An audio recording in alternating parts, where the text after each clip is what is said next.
Pukul 6 waktu Indonesia Tengah, Radio Republik Indonesia ini menghadirkan Warta Berita.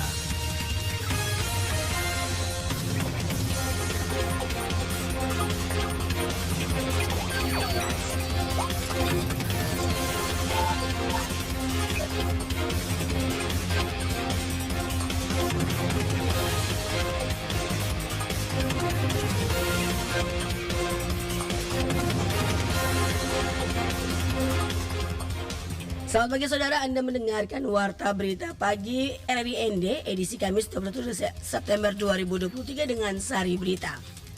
Masyarakat di 32 desa di Kabupaten Lembata alami krisis air bersih. BPBD Kabupaten ND fokus sosialisasi risiko bencana bagi siswa sekolah dasar di Kota ND. Bersama saya Femi Sariora, inilah berita selengkapnya.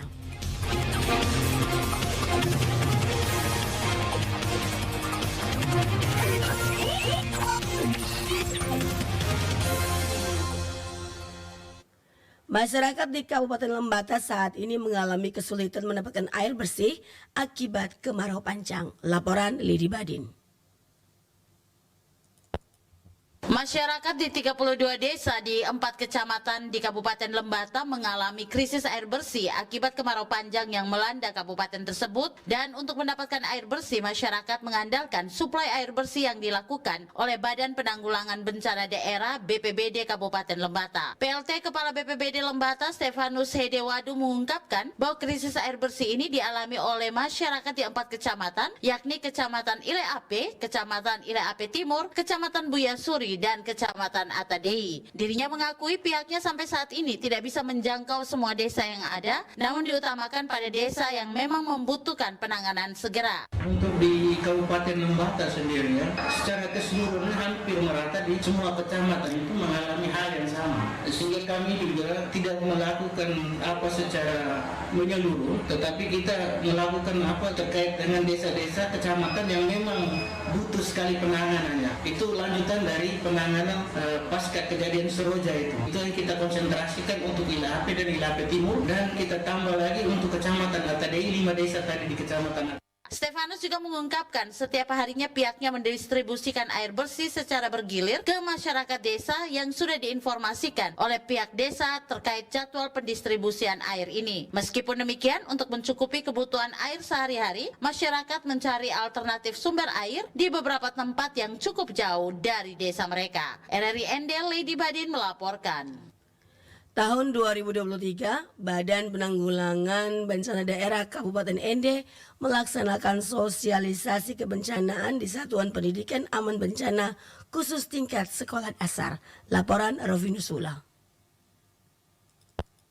Hal itu disampaikan Kepala Badan Penanggulangan Bencana Daerah Kabupaten ND Yasinta Sare kepada RRI di sela kegiatan sosialisasi bencana bagi siswa sekolah dasar di Aula BBK pada Selasa 19 September 2023 di ND. Yasinta mengatakan kegiatan sosialisasi kebencanaan di Satuan Pendidikan Aman Bencana merupakan program rutin tahunan. Untuk tahun 2023, Badan Penanggulangan Bencana Daerah Kabupaten ND melaksanakan sosialisasi bagi siswa sekolah dasar dari 44 sekolah dasar dalam kota ND. Sementara untuk siswa sekolah menengah pertama dan siswa sekolah menengah atas telah dilaksanakan pada tahun sebelumnya. Kemudian kegiatan sosialisasi kebencanaan di Satuan Pendidikan Aman Bencana juga merupakan indikator kinerja Badan Penanggulangan Bencana Daerah. Sinta menjelaskan kegiatan sosialisasi bertujuan untuk memberikan pemahaman tentang bagaimana penanggulangan risiko bencana mulai dari tingkat sekolah dasar dalam menghadapi situasi ketika terjadi bencana. Adapun materi yang diberikan saat sosialisasi pada Satuan Pendidikan Aman Bencana yakni terkait bencana, mitigasi, bagaimana saat terjadi dan pasca bencana. Jadi ini kegiatan ini SPAB, sosialisasi kebencanaan di Satuan Pendidikan Aman Bencana. Jadi hari ini, tahun ini kita untuk sekolah dasar. Itu ada 44 sekolah dasar. Nah, untuk SMP dan SMA kita sudah laksanakan tahun lalu 2022 di tempat yang sama juga, melibatkan SMP dan SMA se-Kota Inde, baru kecamatan dalam Kota Inde, yang untuk kecamatan luar-luar pun. Itu pun dengan tahun ini untuk SD kita hanya memiliki dana sedikit untuk SPAB di tingkat sekolah dasar se-Kota Inde, 7.000 tujuannya adalah memberikan pemahaman tentang bagaimana penanggulangan risiko bencana dari tingkat sekolah dasar, mulai dari pendidikan dini lah, bagaimana mereka menghadapi bencana bahaya-bahaya yang terjadi, menyebabkan bencana, dan adik-adik ini, anak-anak ini sudah bisa tahu bagaimana cara mereka menghadapinya. Sinta mengatakan kegiatan sosialisasi tahun ini masih fokus bagi sekolah-sekolah dalam wilayah Kota Ende. Sementara ke depan, BPBD Kabupaten Ende sesuai rencana akan melaksanakan kegiatan sosialisasi untuk sekolah-sekolah di kecamatan luar Kota Ende. RRI Ende Rofinus Fula melaporkan. Pemerintah Kabupaten Sika melalui Dinas Pertanian setempat siap memfasilitasi pembentukan Asosiasi Petani Vanili di Sika. Selengkapnya dilaporkan Rosa Dalima.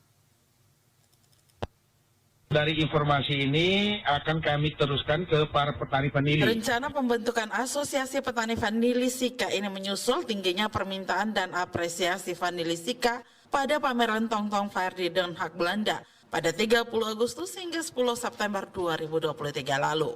Kepala Dinas Pertanian Kabupaten Sika Jimmy Sadi pun kepada RRI dalam dialog pagi Rabu 20 September mengatakan akan ada banyak manfaat yang diperoleh para petani dengan terbentuknya asosiasi ini ke depan. Melalui asosiasi, para petani mudah ditemui oleh pembeli, adanya pendampingan berkelanjutan dalam mempertahankan kualitas produk dan hasil produksi, termasuk bantuan sarana dan prasarana, serta kemudahan difasilitasi untuk mengikuti berbagai festival maupun pameran baik dalam dan luar negeri. Dikatakan Jimmy Sadi pun dalam waktu dekat pihaknya akan mengumpulkan petani yang serius dan tekun dalam profesi sebagai petani vanili sebagai inisiator pembentukan asosiasi. Oleh karena itu, Dinas meminta dukungan dari Wahli NTT dalam upaya meningkatkan kesejahteraan petani vanili melalui stabilisasi harga pasar ke depannya.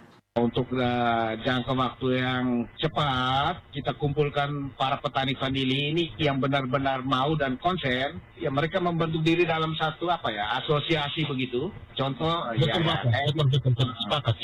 Bikin satu asosiasi, dan itu harus dilihat pengurus itu harus dari petani tulen yang benar-benar mau dan bersemangat nih.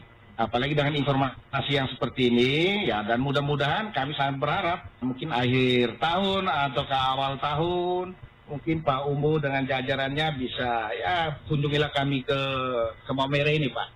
Lebih lanjut, Jimmy Sadi pun kemukakan untuk saat ini di pasar Eropa, kualitas vanili Flores masih unggul jika dibandingkan dengan vanili dari Madagaskar. Dengan prospek yang menjanjikan ke depannya kualitas dan hasil produksi, serta pengembangan budidaya akan dilakukan secara profesional. Pihaknya mengharapkan Wali NTT untuk ikut bantu memfasilitasi petani vanili, selain menjembatani pembeli juga bisa ikut berpartisipasi pada festival-festival lain ke depannya. RRI Ende, Rosa Dalima melaporkan.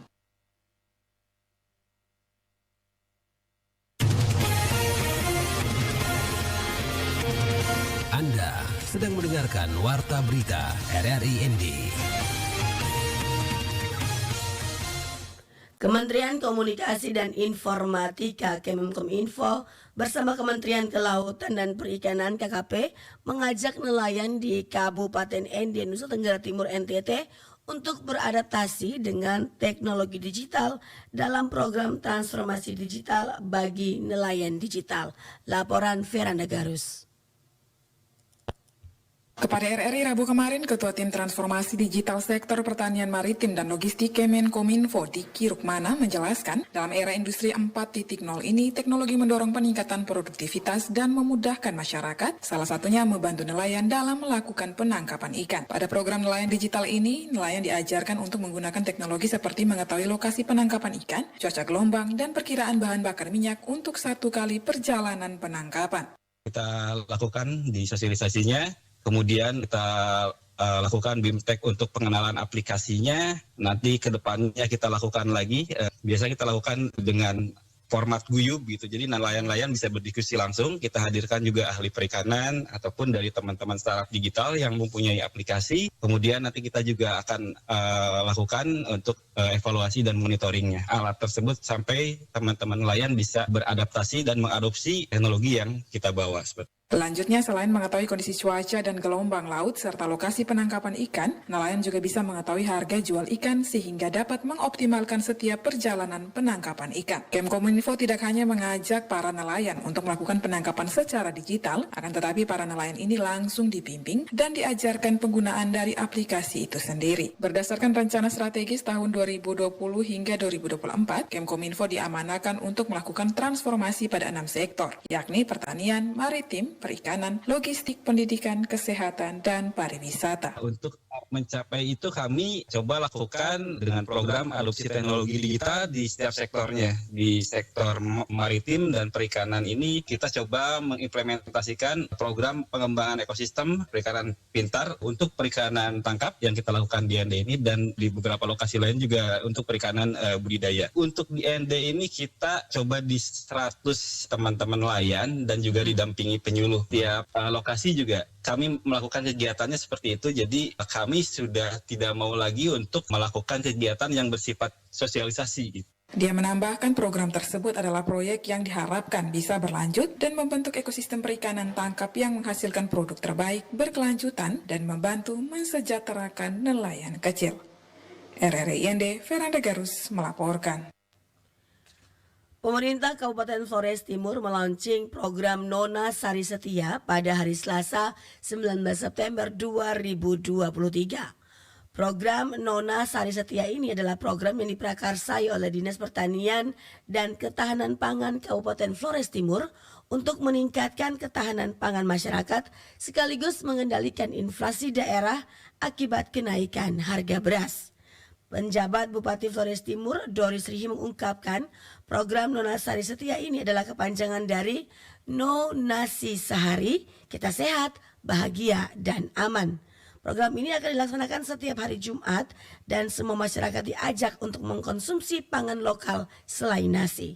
Doris Rihi berharap lewat program Nona Sari Setia ini, ketergantungan masyarakat akan beras perlahan berkurang sekaligus menaikkan derajat pangan lokal lainnya untuk dijadikan alternatif sebagai makanan pengganti nasi seperti jagung, jewawut, sorghum, pisang, dan ubi yang melimpah di daerah tersebut.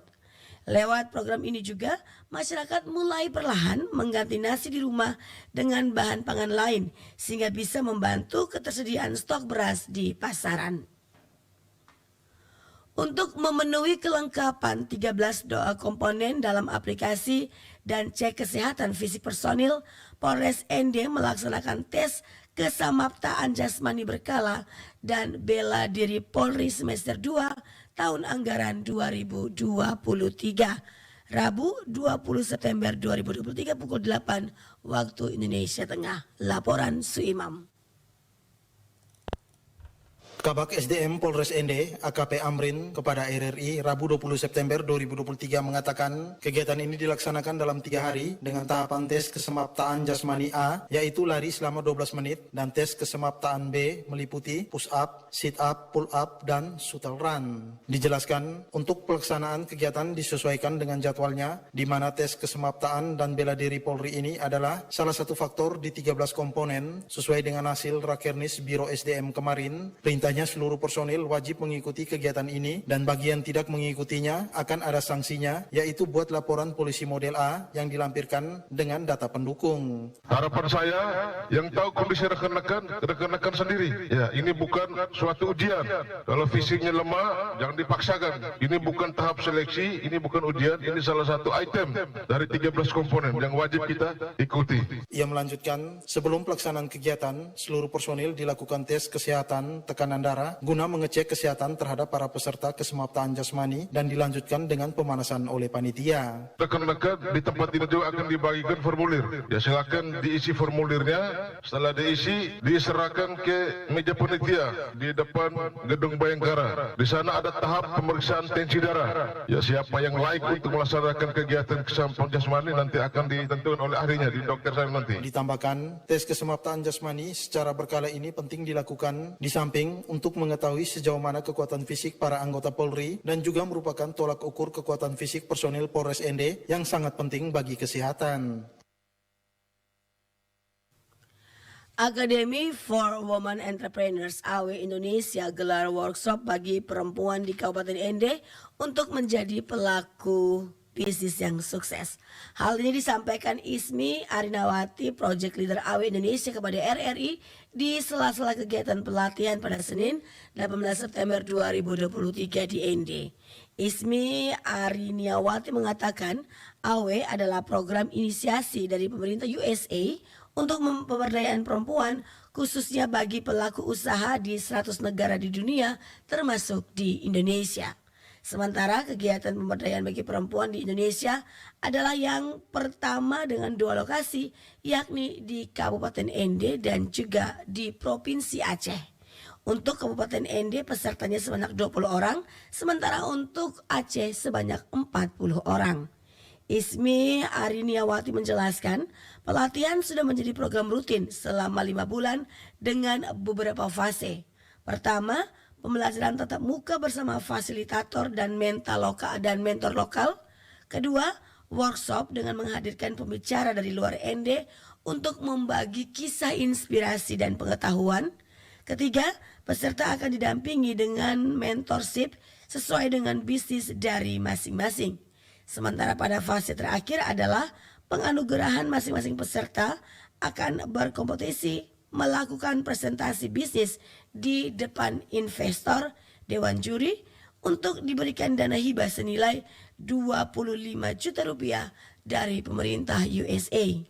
Lanjut Ismi, untuk fase workshop akan berlangsung selama 5 hari mulai tanggal 18 sampai dengan 22 September 2023, di mana pada hari pertama peserta belajar tentang kepemimpinan perempuan, tujuan hidup, serta belajar tentang bisnis yang tidak merusak alam.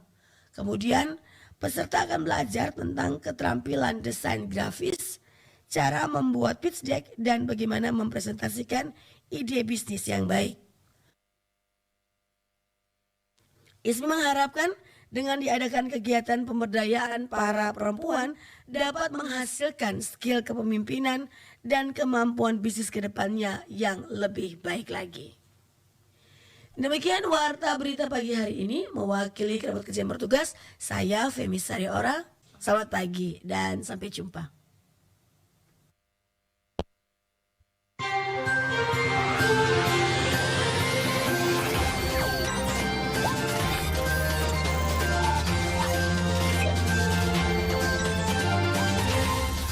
Terima kasih Anda telah mengikuti Warta Berita RRI ND.